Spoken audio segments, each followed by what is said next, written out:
Hello বন্ধুরা, আজকে দেখো আমি বাটা মাছের সরষের ঝোলের রেসিপি করছি। মাছটাকে সুন্দর করে ছোট ছোট করে কেটে নিয়েছি। এইদিকে দেখুন মশলাটাও এখন বেটে নেব। দিয়েছি সর্ষে, রসুন, আদা, শুকনো লঙ্কা, জিরে। মশলার তো বাটা হয়ে গেলো, সাথে কিন্তু পেঁয়াজও বাটতে হবে। পেঁয়াজটা দেখাইনি আমি বাটাটা।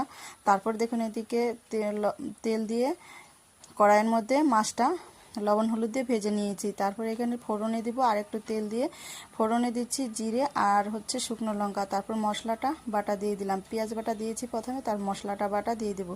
স্বাদ মতো লবণ দিচ্ছি আর হলুদ দিব। একটু নেড়ে কষানোর পর আমি দিয়ে দেবো সর্ষে বাটা। দিয়ে সুন্দর সর্ষে বাটাটা দেওয়ার পর যতক্ষণ না মশলা থেকে তেল ছেড়ে দিচ্ছে ততক্ষণ কিন্তু আমি কষাতেই থাকবো। এইভাবে কষানোর পর আমি দিয়ে দেবো জল। তারপরে জলটা যখন ফুটে আসবে তখন দিয়ে দেবো আমি মাছটা দেওয়ার পর একটু পরে আমি দিয়ে দিব কাঁচা লঙ্কা। ভিডিওটা ভালো লাগলে অবশ্যই সাবস্ক্রাইব, লাইক, কমেন্ট করে পাশে থাকবেন। তারপরে দেখুন আমি সর্ষের